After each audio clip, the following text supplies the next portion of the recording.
Look at my cat being brave and exploring the chicken coop. Alright, ladies and gentlemen, welcome back to another video.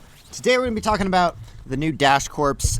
We're going to be comparing if you're a gig driver versus if you are a employee for Dashcorps, which is the new thing they're implementing in New York to basically take care of their grocery deliveries and all that good stuff. So basically they're offering a full-time employment job to be a delivery driver. Basically, there's not too much of a difference between that and like an Amazon driver or like a pizza delivery boy. I would say you're more similar to a pizza guy. As far as I can tell, you will be delivering with your own car. So that's a definite con. If you're a full-time employee, personally, I think you should be delivering with their car. But unfortunately, there's not much information on the internet right now that they're giving out, probably because they don't want people like me to comment on this and maybe like push away people from doing the job. When I tried to contact customer support to get any answers, they wouldn't give me any answers. Online, there is absolutely nothing. I'm looking at the website right now, join the Dashcorps team. What it says on Doordash.com basically is pretty bland information. It says, today more than ever, workers want more choice and ability to earn more in a way that suits their unique needs. Dashcorps, a Doordash company, is redefining staffing, logistics, and management services while providing exciting new opportunities for workers, whether it's powering quick commerce, offering best-in-class catering services, or providing other on-demand staffing needs. We operate with high energy to solve problems for local merchants and other businesses. So what we know right now, as the Dashcorps comes out, we do know that if you are a Dashcorps worker, you are not able to be a Dasher anymore. Meaning, if you're a full-time employment person, then you're not going to be able to be a gig driver anymore. Unfortunately, it is what it is, which I think is kind of weird because, like, what if you want to make a little bit of extra money? But I feel like probably they are going to they're going to give you some kind of funds for wear and tear on your car. As we know right now, wear and tear on your car. I just got new tires on my car, and they were about 25% more than they used to cost. For example, it was about $300 for a new tire. I think it was a little over $300 for a new tire for my Ford Explorer Sport. Now, most people don't have a performance car, so it's probably not going to cost you that much. But tires have gone up. Brake changes, all that good stuff, wear and tear and everything, has gone up in price. So wear and tear is something you really got to consider as a delivery driver. Now, we do know that they are going to pay you $15 an hour. And I'm going to assume that they are going to pay for your gas.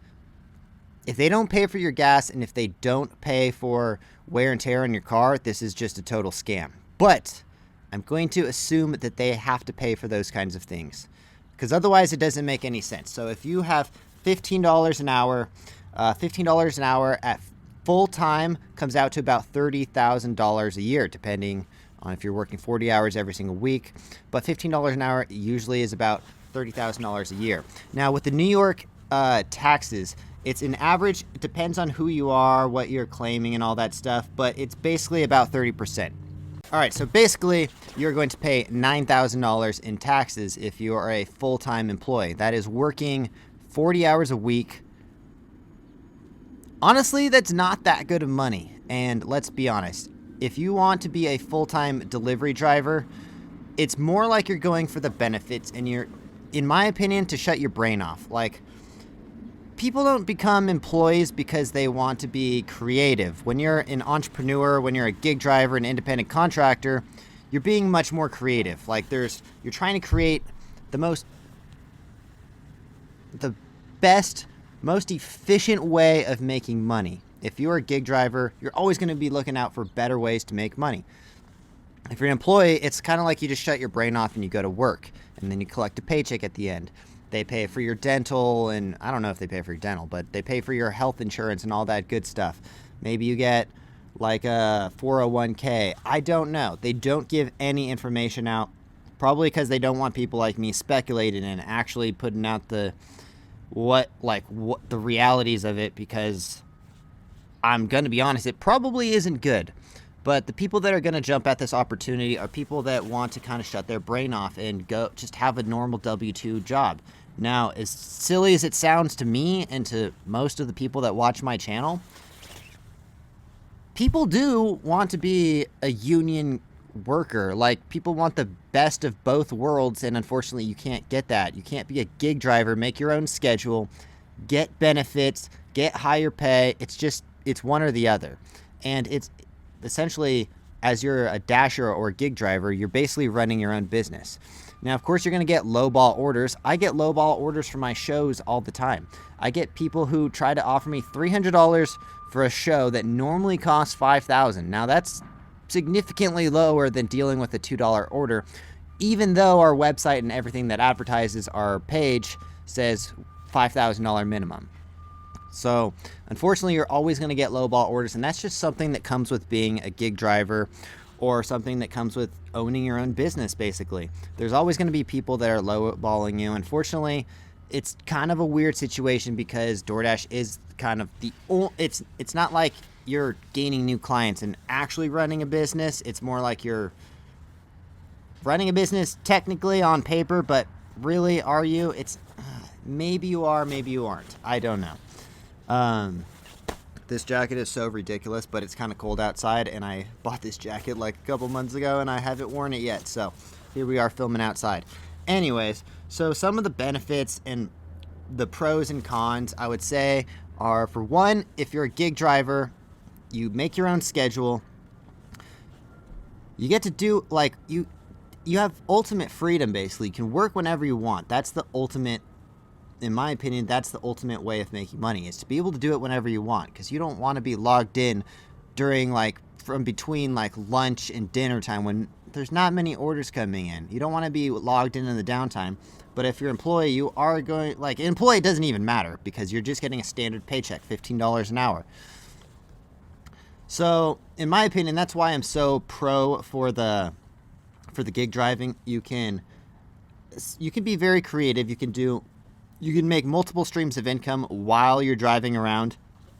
As an employer or an employee, you're stuck to the $15 an hour. Maybe they will give you a bonus or, like, raises eventually. Maybe. I don't know.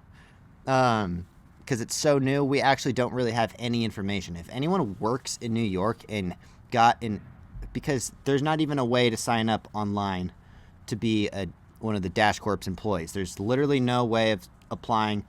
I believe they probably just offered it to anyone who is a delivery driver in New York City. So if you guys are a delivery driver in New York City, you want to help me out and get some more information on this whole thing, that'd be greatly appreciated, because there's nothing online that says whether they cover your gas or any of that good stuff. I'm assuming they have to cover your gas and wear and tear on your vehicle if you're using your own vehicle, though. So some of the pros of being an employee are just basically the same as any other job. You get to shut your brain off and just go to work. And some people like that. Some people want to just kind of be lazy, make their money, go home, and not have to worry about it, and know tomorrow they're going to make the same exact amount to do the same amount of work, basically. Well, it wouldn't be the same amount of work, but yeah, I don't know. I'm just all about there's no huge reward at the end of being an employee. And really, if you're being dumb about it, there's no huge reward of being a gig driver either. But when you mix in things like making multiple streams of income as a gig driver, and you're working on a business or something, there is a big reward. You can create a big reward. As an employee, you're really limited. So those are the pros and cons of the new employees DoorDash is hiring and being a gig driver. So let me know what your guys' thoughts are in the comments down below. Would you guys be an employee? I know someone out there wants to be an employee. I would say most people who watch my channel are probably looking for more creative ways of making money. People hopefully come to my channel for more information on how to make money, because that's what my channel is all about. So if you guys enjoy this channel at all, please consider smashing the like button for me. Help me get some more views on the channel, and also subscribe for more videos in the future. We will see you guys in the next one. If you guys haven't yet, check out my footwear company at offaxisathletics.com. Use the discount code Tanner's YouTube. Get you a sweet deal. It's 60% off everything in the store for anyone who watches my YouTube channel.